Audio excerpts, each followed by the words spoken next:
James Thompson of Primrose Mill seems to have lived in Clitheroe for most of his adult life.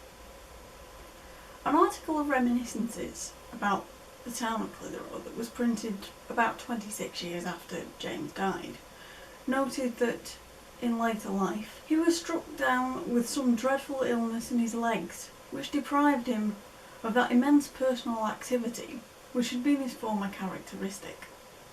Evidently, he was a very busy man. He died in September 1850 and was duly buried at Clitheroe Parish Church.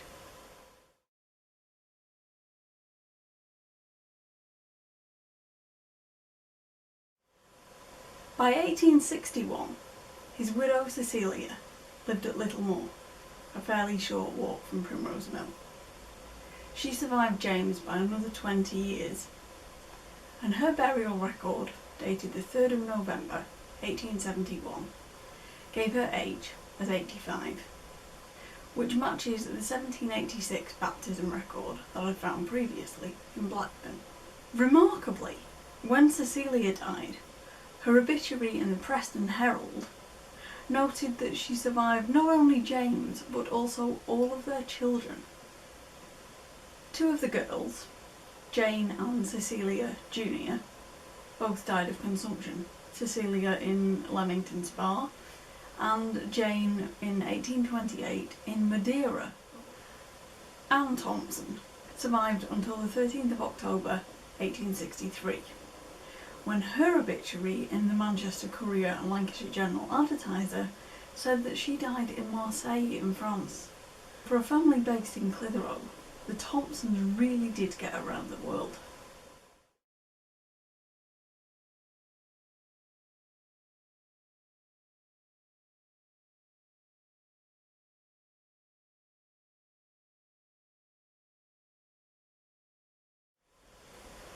This then brings us to the point in time where the 1851 census was taken.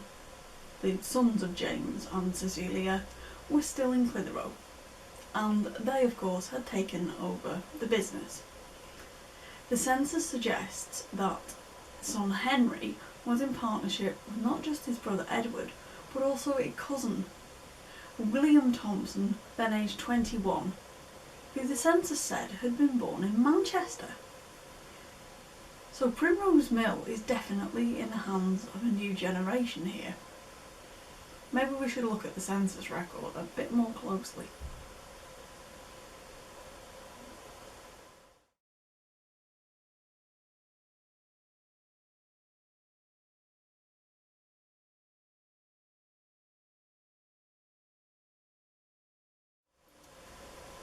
This information seems to give us something new to work on.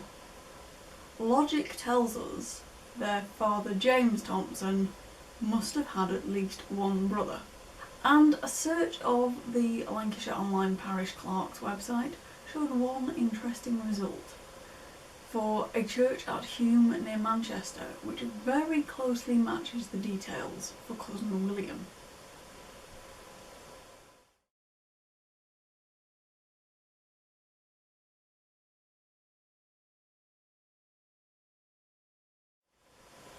So William's father seems to be an attorney. He's in the legal profession, is he? Not as unreasonable as it sounds. James Thompson of Clitheroe, William's apparent uncle, was a partner in a calico printing works at Primrose Mill. This is a man who is an employer. He's not working in the mill as a factory hand, he's running the place.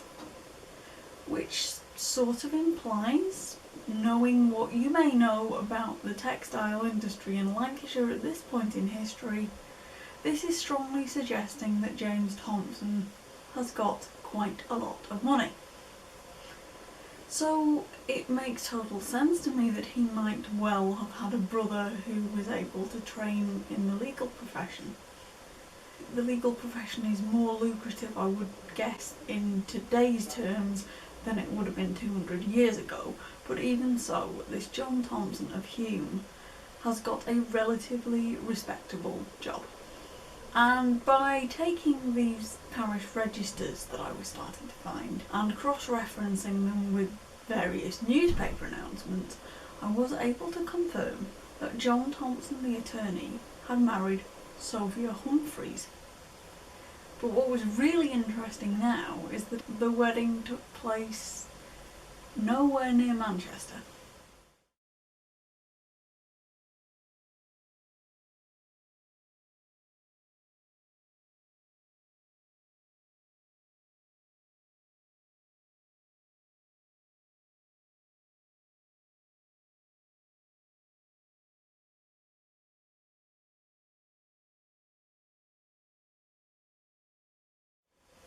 Already, I am starting to get quite interested in this John Thompson, the attorney, the solicitor from Manchester. The newspapers have just given me a clue that he must have married at least once. From that information and the clues about his job, I found myself trawling through trade directories and newspaper archives for any other clues about his working life. There is a reference in the Manchester Mercury of the 6th of August 1811 to John Thompson, attorney of Manchester, so clearly he's an adult by 1811. 10 years later, just after he married Sophia, there's a hint about not only his business address, but his home address too. And this is in a trade directory, which is just as valuable a resource.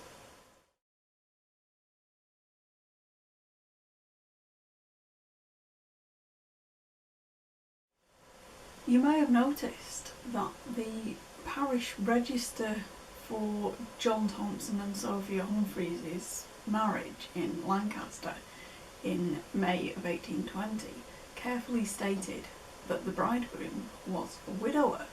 Does that mean that I can find out something about the first Mrs. Thompson? Thanks to that Lloyd Street address that is mentioned in Piggott and Dean's directory, yes, I could.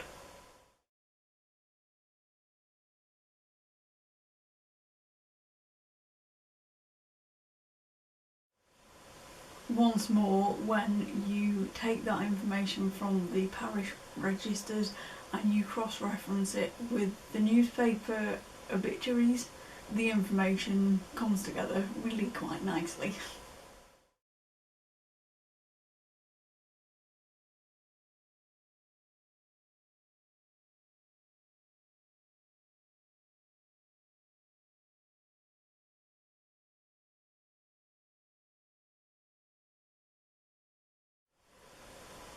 It's a nice bit of detail, that.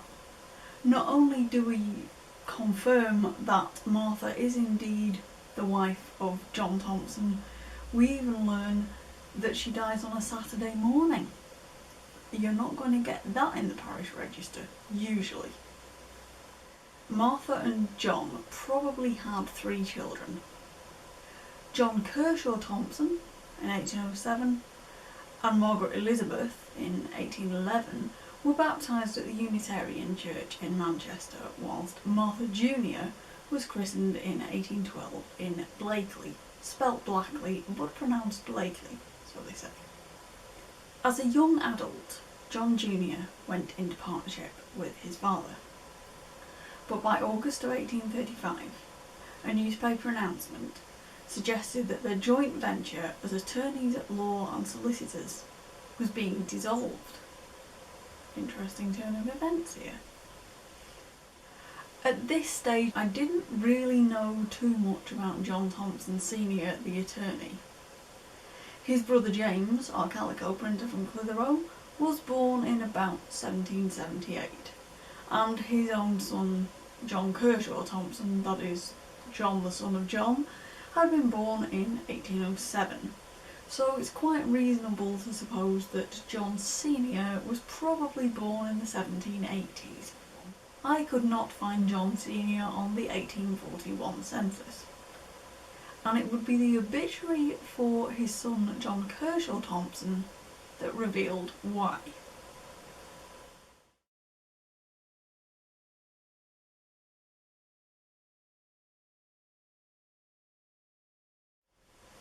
John Kershaw Thompson has outlived his father. but by how many years? Helpfully, we've already got some clues here. Using the dissolution of the father and son partnership, and also the obituary of John Jr., it was easy enough to calculate that John Thompson Sr. must have died between the 27th of August 1835 and the 7th of July 1838. Logic said John Sr. was a solicitor. It's quite a respectable job. So surely his obituary should have made it into the Manchester press. There's got to be some newspaper announcement of this. Actually, not as far as I can find. I've looked in the Manchester Courier and I've looked in the Manchester Times. By being a bit more creative, I was able to find a report in the fantastically titled Weekly True Sun. The Weekly True Sun describes John's death on the 14th of June 1837 in absolutely startling detail. Manchester, sudden death. On Wednesday afternoon last, as Mr. John Thompson, a respectable solicitor of this town, was sitting in the Exchange newsroom reading a newspaper, he suddenly fell from his chair to the floor. Mr. William Labrie, a tea dealer, and the Exchange porter, hearing the noise, ran to Mr. Thompson and raised him from the floor while several other gentlemen ran for medical assistance. Dr. Charles Phillips and Mr. Mann, Mr. Thompson's usual medical attendant, were promptly upon the spot, and they found that the unfortunate gentleman had been seized by a fit of apoplexy. He was quite insensible and was carried into one of the ante-rooms, where he was bled. Not necessarily something you'd look forward to. In the course of an hour and a half, when they stabilised him, I'm guessing, he was conveyed to his house, where he continued in a state of insensibility and died about midnight. Mr. Thompson was 54 years of age, and it appears that he had previously been threatened with apoplexy and had been in the habit of being cut and bled occasionally. It is rather singular that he had made an arrangement with Mr. Mann to come and bleed him on the afternoon of his death, but feeling in rather better health, he had neglected seeing his surgeon. At the inquest, the jury returned a verdict of died by apoplexy, so this was clearly sufficiently suspicious or unclear as a cause of death that they had to have some kind of inquest into it. And it would seem from all this that although John's death came suddenly, he may have been aware of this underlying tendency to apoplexy. He certainly seems to have been having some kind of regular treatment to manage the condition. The newspaper is quite dramatic in its description. It almost makes it sound like a scene from a novel, explaining who all the people involved were and even naming the doctors that John was usually treated by. There are characters forming here. Interesting news reports like these are really worth treasuring. They often give so much more information than a death certificate ever could. There's one more thing that I want to do. Can I pull all of these details together and create a family tree that will connect the brothers John and James Thompson? I know that James was born in about 1778 and that John appears to have been 5 years younger. At least that's what his newspaper obituary says. I also knew that James married at Blackburn in 1806 and he probably moved to Clitheroe from Church near Accrington somewhere between 1810 and 1813. So with a bit of determination, because frankly there are a lot of Thompsons out there, I found a couple of likely baptisms in the registers for Tockholes Chapel, which is about 2 miles south of Blackburn. And this is what I think probably happened. John Thompson and Agnes Cunliffe married at Blackburn in 1771. However, they seem to have been from Livesey, which is now a suburb of Blackburn. It's about a mile away from the centre of the town.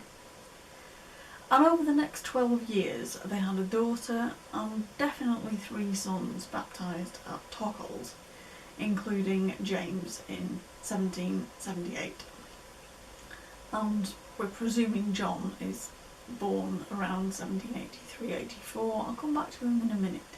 If we're to believe this information, John and Agnes Thompson had 6 children.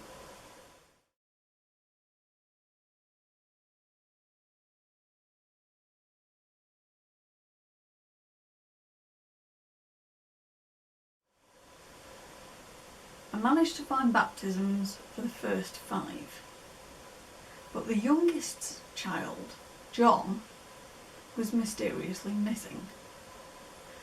And this is where my research began to concern me. This looked like it was going to completely ruin my theory about the connection between James Thompson of Primrose Mill in Clitheroe and John Thompson, the Manchester solicitor. Even though all of the other pieces seem to fit, this one doesn't. I looked not now at the simple transcriptions, I actually went and found a source on the internet that had the scanned images of the actual registers showing all the baptisms in the 1770s, 1780s, and that was when I realised the problem. There's a gap in the registers.